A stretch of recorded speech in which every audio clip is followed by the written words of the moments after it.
Baik, selamat malam Bapak Ibu dan saudara-saudari sekalian. Sukihotu Namo Buddhaya. Jadi pada hari ini kita melanjutkan topik kita yang kemarin yang sudah Bante kasih PR kepada Bapak Ibu sekalian. Ya, siapa yang sudah merenungkan? Ya, yang sudah merenungkan adalah bagus. Yang belum merenungkan juga bagus ya. Berarti nggak bikin PR. Nah, jadi kemarin tugas dari Bante adalah bagaimana Anda melihat cermin kita ya. Jadi ketika kita melakukan cermin, nah apa yang kelihatan? Ya, tentunya ketika kita lagi ngaca gitu ya, di mana di depan kita di dalam cermin itu ada yaitu bayangan kita. Ya, ada bayangan kita. Nah, bayangan kita itu, pertanyaan dari Bante, apakah dia tetap di cermin itu atau tidak tetap? Ya, jadi apakah bayangan kita di cermin itu apakah tetap atau tidak tetap? Baru pertanyaan Bante yang kedua adalah kalau pertanyaan yang di cermin itu apakah kita sesungguhnya atau bukan kita sesungguhnya. Ya, jadi ini ada pertanyaan yang dari Bante. Nah, kemudian pada hari ini kita akan bahas ya. Jawabannya adalah yang ada di cermin itu adalah bukan kita yang sesungguhnya ya, bukan kita yang sesungguhnya. Karena yang ada di cermin itu hanyalah kedua, yaitu bentukan-bentukan yang sifatnya hanya sesaat ya. Nah, dalam hal kita kemarin sudah mempelajari bagaimana kita menenangkan pikiran, salah satunya dengan teknik yaitu kita melihat pikiran itu apa adanya ya. Pikiran yang terbentuk dari dalam diri kita sebagaimana adanya. Sebagaimana adanya bagaimana Bante? Maksudnya ketika kita mengalami suatu gejolak dalam di batin kita, apakah ada pikiran negatif atau pikiran yang positif, kita hanya melihat, oh ya udah. Ya, ini kita cuma mengenali ini adalah pikiran positif yang lagi muncul, ini adalah pikiran negatif yang lagi muncul. Jadi let it be ya. Jadi biarkan aja, nggak usah kita lekati. Nah, makanya ketika dalam Anda bermeditasi, Bante selalu terapkan bahwa ya ketika kita melihat nafas contohnya, kita hanya seperti satpam. Ya kan? Cuma tahu ada yang masuk, ada yang keluar. Nah, sama dengan ini. Kita hanya melihat pikiran kita apa adanya. Sebagai contoh yang lain adalah ketika Bapak Ibu kita melihat ke langit, ya kan, kalau siang hari Anda lagi lihat di langit, kadang-kadang ada awan berwarna hitam, ya kan, oh warna hitam berarti mau hujan. Kadang-kadang ada awan berwarna putih, ya. Pikiran itu yang mana? Pikiran itu adalah langit yang biru. Mungkin yang di Jakarta nggak pernah lihat langit warna biru ya. Karena di Jakarta langitnya warna abu-abu. Banyak polusi. Nah, tetapi kalau kita di daerah kita bisa lihat bahwa langit itu benar-benar biru. Nah, sehingga kita bisa tahu bahwa ketika awan putih datang, sebagai contoh awan putih adalah pikiran yang positif datang, kita hanya lihat, oh lewat. Nah, ketika juga pikiran yang warna hitam datang atau awan hitam yang menggambarkan kejelekan ya, emosi-emosi kita negatif juga datang, kita juga hanya lihat oh lewat. Nah, sama halnya dengan ini contoh yang lain. Contoh yang lainnya adalah yang cermin yang tadi. Sama halnya dengan yang cermin bahwa ternyata pikiran kita ini juga hanya bentukan-bentukan sesaat. Ya, coba Bapak Ibu lihat yang ada di cermin itu orang. Nah, dia punya banyak topeng ya, banyak topeng. Ada yang marah, ada yang kaget, ada yang bahagia, ada yang tenang aja ya. Kalau Anda lihat di gambar yang tadi, itu banyak macam ya. Kadang-kadang kalau dia mau ketemu mungkin bos besar, pakai topeng yang mukanya bahagia. Kalau mau ketemu mungkin anak buah yang lagi mau minta gaji, mungkin pakai topeng yang agak galak ya. Nah, jadi kalau misalnya kita bilang bahwa sebenarnya emosi-emosi negatif yang ada di diri kita itu ada di mana, Bante? Coba kita lihat kembali bahwa eksistensi dari bayangan yang kita timbulkan di kaca itu sebenarnya cuma bayangan, cuma sesaat. Tetapi kalau misalnya Anda lagi di kaca, Anda lagi senyum, si kaca juga akan senyum. Kalau misalnya Anda lagi marah, si kaca juga akan marah. Kalau Anda lagi nggak mood, misalnya lagi capek, di kaca juga akan capek. Jadi kaca ini tidak ada lain seperti pikiran kita ya, pikiran kita. Yang kita bisa lihat kapan aja sebenarnya. Cuma karena memang kita belum terlatih, jadi kita kasih contoh seperti kaca yang tadi ya. Seandainya Bante tanya, kalau misalnya Anda lagi marah ya kan, terus Anda ngaca, muka kita begitu jelek. Kemudian pertanyaannya, rasa marah itu apakah ada di dalam kaca ini? Di pantulan dari kaca ini ya, rasa marah. Ada nggak kira-kira ya di dalam kaca itu? Ya, kalau kita lagi marah, lagi ngomel orang terus ngaca. Kira-kira di kaca ini ada nggak rasa marah ini? Ya, biasanya nggak ada. Nah, sama halnya ketika kita lagi marah ya, marah sama anak kita, marah sama suami kita, marah sama istri kita, marah sama karyawan kita. Yang kita lagi marah, apakah benar-benar orangnya atau siapanya yang lagi marah? Ya, jadi kadang-kadang emosi-emosi negatif yang ada di dalam diri kita seharusnya mereka tidak ada. Cuman kita sendiri yang membuat itu ya. Karena kita sendiri membuat itu menjadi nyata, maka ini kemarahan kita meledak. Ya, karena pikiran kita pokoknya kalau nggak diomelin nggak seneng aja. Ya, kalau belum diomelin ini hati kayaknya masih kurang gitu ya, kurang puas. Nah, jadi mesti ngomel dulu baru hatinya puas. Nah, jadi dari situ kita bilang bahwa ketika kita merasakan pikiran kita mulai marah, benci, nah sebenarnya di situ nggak ada. Cuma karena kita mewujudkannya melalui kata-kata, melalui tindakan, kadang-kadang melalui WA yang caps lock gitu ya.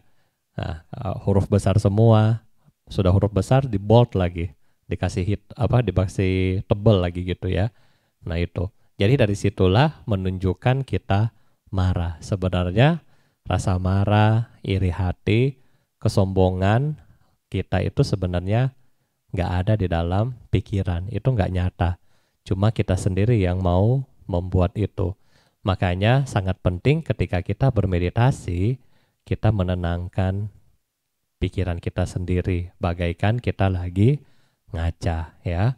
Nah, ketenangan pikiran kita adalah awal dari kebijaksanaan.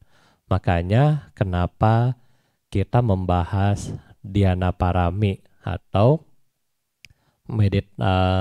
tentang ketenangan, konsentrasi ketenangan, barulah kita membahas yang terakhir yaitu kebijaksanaan. Karena ketenangan pikiran adalah awal dari kebijaksanaan. Ketika pikiran Bapak Ibu mulai tenang, disitulah muncul pikiran yang positif. Disitulah juga setelah pikiran positif muncul, akan muncul juga apa Bapak Ibu? Kita akan mengerjakan hal yang positif. Dan kita juga bisa berbicara yang positif. Kalau Bapak Ibu masih ingat film yang tentang Bante kejar gajah, kalau masih ingat ya kan, ketika pikiran kita awal-awal itu gajahnya masih hitam. Nah, setelah si Bantenya ini berhasil mengendalikan pikiran dengan apa? Pakai tali ikat gajah, ini adalah objek meditasi, terus mengikat gajah, mengikat pikiran, lama-lama si gajah itu menjadi tenang. Nah sama, setelah gajah itu menjadi tenang, dia menjadi putih. Nah sama, setelah kita memiliki ketenangan di dalam pikiran kita, muncullah pikiran-pikiran yang positif. Bante pernah kasih contoh kepada Anda, di dalam satu state pikiran kita, nggak mungkin ada dua. Ada yang positif, ada yang negatif. Pasti di dalam satu titik hanya ada satu. Nah sehingga kalau pikiran kita tenang, yang muncul hanyalah yang positif terus, dan positif terus. Nah sehingga di sini ya kembali lagi kepada pilihan kita. Kita mau tambah bahagia apa tidak, ini adalah tergantung dari kita. Kalau kita mau bahagia, kita wajib membuat pikiran kita menjadi tenang, sehingga hal-hal positif yang muncul. Ketika hal positif muncul, dia akan menjadikan kebiasaan yang baik. Kebiasaan baik muncul akan menghapuskan karma-karma kita dan pada akhirnya kilesa-kilesa kita. Nah setelah ini semua hapus, plus apa? Kita melakukan hal yang baik, tentunya kita makin bahagia, kita makin senang, dan orang-orang, sahabat-sahabat juga akan makin banyak berteman dengan Anda. Nah ini manfaat dari kita melakukan semua perbuatan baik. Ya. Nah setelah kita memiliki awal Bapak Ibu ya, awal kebijaksanaan, selanjutnya apa sih kalau kita sudah menjadi orang yang bijak? Ya, kita melihat masyarakat pada umumnya ya. Yang kemarin Bante sudah bilang, pada umumnya masyarakat kita itu seperti orang buta ya. Bante sudah kasih tahu Anda kemarin ya. Anda sudah lihat juga ini gambar kan? Ya. Dia mencari matahari, tetapi yang dibawa adalah gambar matahari. Ya, yang dicari adalah matahari beneran. Tetapi orang-orang malah melihat, oh ini gambar matahari ini kebenaran. Ini yang benar. Dan celakanya karena semua buta, semua nggak tahu, semua nggak bijak. Pada akhirnya mereka ikut semua. Karena mereka anggap, oh kalau ini ngomong berarti benar. Jadi kita harus ikuti dia. Nah makanya ajaran Buddha selalu memberikan Anda pengetahuan untuk membuat Anda menjadi bijak, untuk membuat Anda berpikir kembali. Ya, dengan cara apa? Ehipa siko. Jangan ketika Bante ngomong, oh Bapak Ibu harus begini. Kemudian Anda, oh iya ya, karena melihat, oh yang ngomong itu adalah Bante. Ya kan? Sebagai pemimpin agama, jadi kita harus ikuti. Ya belum tentu ya. Jadi masyarakat pada umumnya kita melihat sesuatu yang belum tentu benar tetapi dianggap menjadi kebenaran. Ya, misalnya berapa banyak dari kita yang menganggap hoax itu adalah benar. Ya, menganggap hoax itu adalah benar. Dulu awal-awal yang Bante yang gampang ya, yang ketika kita masalah corona misalnya. Awal-awal dibilang, oh karena masker mahal misalnya, ya kan, sudah ada yang bikin, ya kan, pakai masker kemudian disemprot biar hemat ya, semprot lagi sama alkohol. Ya, dan ini berhasil kan, berhasil di apa? Diekspos kemana-mana. Bagi yang termakan isu, dia akan lihat, oh berarti benar ya, benar juga nih caranya. Ya, untuk menghemat satu masker, kita pakai semprot alkohol lagi baru pakai lagi. Nah, tetapi setelah dilakukan penelitian, ternyata nggak bisa. Ya, tetapi kita sudah percaya duluan. Ini yang pertama, ya kan? Yang kedua, ada juga yang waktu masker mahal. Bante juga pernah dapat di mana bikin pakai tisu basah. Betul nggak? Ya kan? Pakai tisu basah digunting baru dipakai. Dan kita anggap, oh iya benar juga, ini bisa kita pakai. Padahal ini belum tentu benar. Nah banyak yang kita bilang hal-hal yang seperti ini, yang kita anggap itu akan menjadi kebenaran. Sehingga disinilah perlunya kebijaksanaan. Kalau kita tidak bijaksana melihat berita-berita yang masuk, terutama WA yang masuk dan seterusnya, maka kita sendiri akan menganggap ini adalah kebenaran. Ini adalah hal yang benar. Karena kenapa? Semua orang melakukan hal ini. Semua orang melakukan hal ini. Sehingga kita menganggap itu benar. Bante kasih contoh yang lain, misalnya ketika seorang anak, dia lahir di lingkungan, ini sering ada cerita, seorang anak kembar, 2 orang. Ini cerita-cerita biasa Anda dapat kalau Anda mengikuti seminar motivasi. 2 anak kembar, kemudian diasuh sama 2 orang yang berbeda. Ya, 1 orang kaya, 1 orang yang miskin. Ya kan? Nah, setelah puluhan tahun mereka besar, kemudian mereka bertemu kembali. Yang mengikuti orang kaya, dia punya pola pikir juga sesuai dengan orang kaya. Tetapi yang mengikuti orang yang miskin, dia punya pola pikir, dia punya gaya juga mengikuti orang miskin. Karena kenapa? Karena dia menganggap, oh inilah hal yang benar. Inilah hal yang benar. Kenapa? Kan saya lihat dia bisa bikin, saya juga akan bikin. Nah, ini yang terjadi kepada kita kali ini, ya. Oleh karena itulah Yang Mulia Karmapa di tahun 2016 berpesan kepada kami kalau nggak salah di Kagyu Monlam, ya. Beliau berpesan bahwa dunia digital wajib kita tahu, tetapi wajib kita saring menggunakan sila atau moralitas, ya. Karena ya seperti itu. Kalau kita anggap ini sesuatu yang benar, orang lain bikin, kenapa saya nggak boleh bikin? Kita akan melakukan hal ini yang sama. Ya, ini yang pertama. Dan yang kedua adalah celakanya banyak orang memahami kebenaran-kebenaran semu, ya. Terutama dalam hal ini adalah dalam spiritual. Ya, banyak orang yang mulai memahami kebenaran-kebenaran yang semu. Terjadi aliran-aliran atau kepercayaan-kepercayaan yang menyimpang daripada aslinya. Ya kan? Di dalam agama Buddha, kita nggak usah bahas agama yang lain, tetapi di dalam agama Buddha sendiri juga banyak. Mulai bikin beberapa ritual dan seterusnya yang bersifat menyimpang daripada yang aslinya. Nah, inilah yang menyebabkan kenapa di zaman sekarang banyak orang yang jauh daripada pencerahan. Ya, kan khotbahnya sama, kan Tripitakanya sama, tetapi cara penyampaian, cara pendekatan, dan seterusnya itu yang berbeda. Sehingga kenapa sampai sekarang kita lama atau jauh dari pencerahan. Nah ini, ya, misalnya ada beberapa yang bilang bahwa oke, dengan kamu tulis nama kemudian dibakar, kamu sudah punya coupling di dalam alam surga. Ya, gampang banget ya kalau seperti itu, ya. Bante juga mau. Ya, kalau seperti itu kita nggak perlu susah-susah meditasi, kita nggak perlu susah-susah berdana, nggak perlu susah-susah chanting setiap malam, nggak perlu susah-susah bikin PR.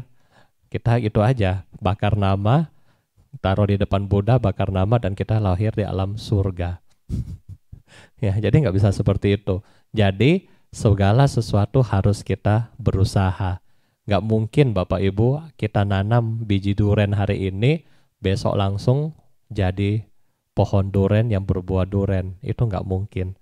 Karena ketika kita menanam, maka dia akan punya proses.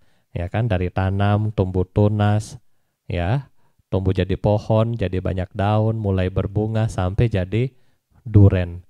Nah, sama halnya ketika kita melakukan kegiatan spiritual maupun kegiatan rumah tangga adalah hal yang sama, nggak ada yang instan di sini, ya, nggak ada yang instan. Mungkin juga Anda beberapa kebenaran-kebenaran semu yang Anda rasa, misalnya, oh dengan blessing, ya kan, dikepret sama Bante dari kepala, tangan, kaki, akhirnya jadi sukses. Ya. Atau kalau kita mungkin pergi ke satu sungai, kita pergi nyebur di situ, kita punya dosa juga dihapuskan. Ya, ini adalah kebenaran-kebenaran yang semu, ya, yang kita anggap itu benar, tapi belum tentu itu adalah benar. Oleh karena itulah kita membutuhkan yang namanya kebijaksanaan. Di dalam bahasa Tibet, kebijaksanaan memiliki kata she rap.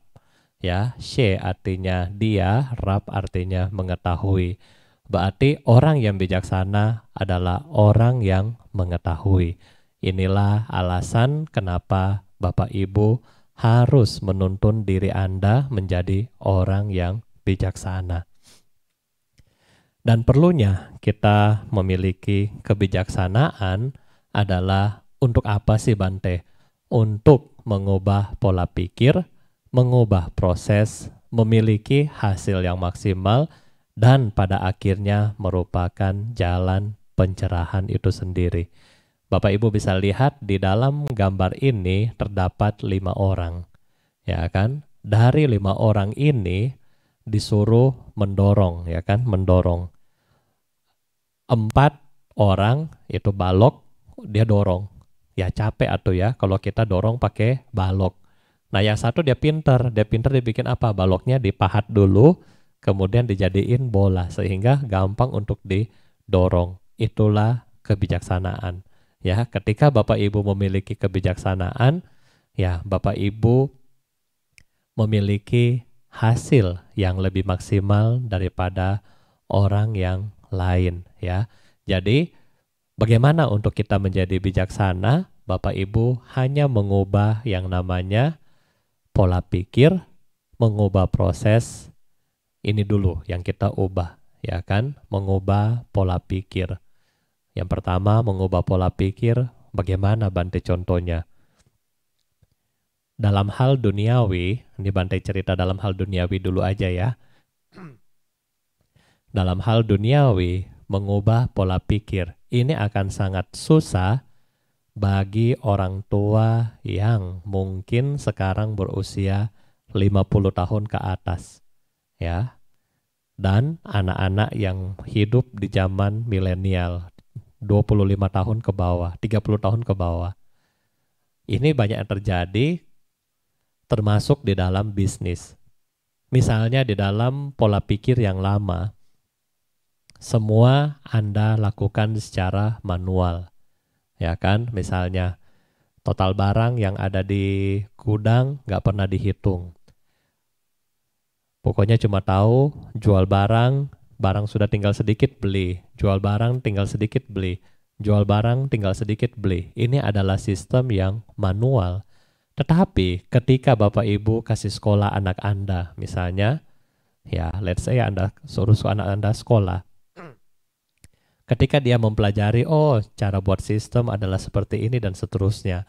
Terutama misalnya membuat sistem informasi dan seterusnya. Pada akhirnya dia pulang, setelah lulus pulang ke rumah Anda. Oh, masalah. Kita harus tahu jumlah barang kita bagaimana. Terus kita mesti tahu beberapa supplier kita yang misalnya yang murah, di mana. Cari berapa supplier. Kemudian setelah ini diubah, bagaimana kita jual. Ya kan? Oh, kita jual caranya begini. Kemudian mau lebih gampang lagi. Oh, bikin misalnya computerized. Ya kan, semua data dimasukkan ke komputer, ketika terjadi penjualan tinggal scan baru barang itu keluar. Nah, tetapi untuk mengubah pola pikir seperti ini, Bante rasa nggak gampang. Ya, buat Bapak Ibu yang zaman old. Nanti bagaimana kalau komputernya mati bagaimana? Kalau misalnya saya salah pencet bagaimana? Dan seterusnya. Nah, oleh karena itu, mengubah pola pikir Bapak Ibu adalah hal yang sangat-sangat susah. Ya, tetapi hal yang pertama di dalam Anda membangun kebijaksanaan. Ketika Anda mengubah pola pikir Anda, maka kerjaan Anda akan lebih gampang. Ya kan? Akan lebih gampang. Ini yang pertama ya, mengubah pola pikir. Contoh berikutnya, misalnya dalam pola pikir, ini waktu Bante belajar ketika kita belajar tentang investasi, ada dua. Ada dua ketika kita menilai suatu bisnis. Bisnis ketika kita mau investasi, Misalnya bisnis besar, tetapi return atau tingkat keuntungan dari bisnis ini misalnya hanya 5%. Tetapi bisnis kecil, misalnya jualan makanan, dia bisa balikin modal, keuntungannya adalah 30%. Bunga di bank misalnya 7%. Nah, sehingga ketika kita mau melihat pola pikir di mana yang untung, kita akan melihat bahwa ini walaupun bisnisnya besar, cuma bisa menghasilkan 5%. Daripada 5%, saya mesti pusing, saya mesti ngomelin karyawan, saya mesti liatin waktu untuk pergi lihat, betul nggak? Mesti pergi cek tokonya, mesti pergi cek pembukuannya, mesti pergi cek stoknya, ya kan? Mesti pergi ngajarin caranya. Daripada 5%, mendingan saya tabung ke bank, dapat bunga 7%, duduk manis, nggak pikir apa-apa. Betul? Ini adalah pola pikir. Jadi di sini bagaimana kita memiliki kebijaksanaan yang pada akhirnya memberikan Anda hasil yang maksimal. Tetapi kalau kita mau repot sedikit, kita mau lebih kepo istilahnya kan, kita masukin ke 30%. Ya kan? Walaupun kita mesti pergi ngomelin karyawan, kita mesti pergi ngajarin karyawan, kita mesti pergi ngecek dan seterusnya, tetapi hasilnya 30%. Ada effort juga yang lebih di situ. Nah, ini adalah pilihan kita ya. Di sini mengubah pola pikir adalah hal yang penting di sini ya Bapak Ibu. Selain itu, mengubah pola pikir, contoh yang ketiga, datang dari, tadi Bante sudah kepikiran, sekarang lupa. Mengenai pola pikir. Bante lupa, Bante skip yang next, yang kedua. Sekarang yang kedua adalah bagaimana Anda mengubah proses. Setelah yang pertama Anda accept, oh iya, anak saya ternyata mau mencoba bikin yang lebih baik. Sekarang Anda mencoba proses di dalam toko Anda, di dalam bisnis Anda. Ya kan, oh, yang mana anak saya mau ikutin. Ya kan, coba kita lihat prosesnya, yang diubah yang mana. Nah, sehingga dari situ kita bisa melihat bahwa, oh, ternyata setelah kita mengubah proses, hasilnya bisa maksimal ya. Nah, dulu sekali 2008 ya, ini pengalaman Bante sendiri. 2008 waktu itu Bante awal-awal kerja di konsultan pajak, di mana kita 2008 kalau Bapak Ibu ikuti itu dari Ibu Sri Mulyani kan, bikin namanya program Sunset Police. Nah, begitu bikin program Sunset Police, SPT ya, SPT dari papa saya upgrade ya, maksudnya kita semua harta dimasukin, semua dilaporin ke pajak dan pajaknya dinaikin. Jadi ketika dia harus bayar pajak, dia ngomelin saya. Papa saya bilang, kamu makin disekolahin, makin kerja sama orang pajak, tapi makin bodoh. Nah, kenapa bodoh? Iya, biasanya bayar segini, sekarang bayarnya 10 kali lipat lebih mahal. Ya kan? Karena yaitu kita harus mengubah yang namanya proses ya, mengubah proses dan mengubah pola pikir. Kadang-kadang dibilang, oh ya kan, terutama buat bisnismen, bayar pajak aja sedikit-sedikit. Tetapi sekarang ketika tax amnesty, papa saya sudah nggak pusing, karena kenapa? Semua sudah masuk dari awal, dari 2008 sudah masuk. Sekarang yang pusing adalah yang belum masukin. Dan kena dendanya lebih banyak lagi kan. Nah, makanya itu. Ketika kita mengubah pola pikir, ini akan sangat-sangat susah. Ya kan? Di awal-awal itu sangat susah. Nggak ada yang gampang. Nah, sehingga pola pikir adalah cara yang terbaik yang kita harus ubah sekarang ya. Bapak Ibu harus mulai menerima perubahan dan mengubah pola pikir untuk diri kita sendiri. Nah, termasuk dalam hal spiritual, di mana setiap hari, waktu dulu mungkin Bapak Ibu nggak pernah ikut yang namanya kebaktian, nggak pernah sembahyang, nggak pernah meditasi. Nah sekarang Bapak Ibu sudah mulai mengubah pola pikir dan mengubah proses. Sehingga ini merupakan jalan yang terakhir, yaitu salah satu jalan untuk pencerahan. Ya, salah satu dengan menambah kegiatan seperti ini adalah jalan yang menuju pencerahan. Nah, jadi inilah kita perlunya kebijaksanaan. Dan Bapak Ibu, yang terakhir yang kita akan bahas pada hari ini adalah kebijaksanaan duniawi.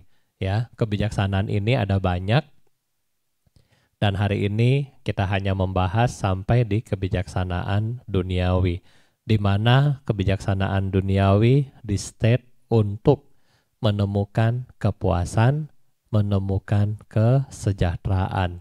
Ya, Bante rasa bagi Bapak Ibu yang pebisnis, Anda sudah menemukan ini semua. Dan caranya juga Anda sudah tahu ya. Bante rasa Bante nggak perlu kasih tahu lagi kan? Ya kan, bagaimana Anda menemukan kepuasan, bagaimana Anda menemukan kesejahteraan. Ya, Bante nggak perlu kasih tahu lagi atau mau kasih tahu? Ya, jadi ketika Anda menemukan kepuasan, misalnya Anda beli mobil yang baru, Anda beli rumah yang baru, caranya bagaimana? Caranya Anda bijak. Bijak misalnya dalam hal mengatur cash flow Anda, uang masuk, uang keluar Anda, sehingga Anda punya keuntungan, Anda beli rumah yang baru, mobil yang baru, untuk membuat Anda merasa puas, merasa bahagia, setidaknya untuk menikmati kesenangan-kesenangan indria kita. Ya, yang kedua, Anda juga menemukan cara bagaimana Anda menjadi seorang yang sukses dan sejahtera. Ya, mungkin dari Anda memiliki kebijaksanaan. Ya kan, begitu Anda lihat pasar, oh, ini yang harus saya jual misalnya. Ya kan, ketika misalnya pasar berubah seperti ini, oh, saya harus mengubah ke arah alkes. Sehingga yang Anda jual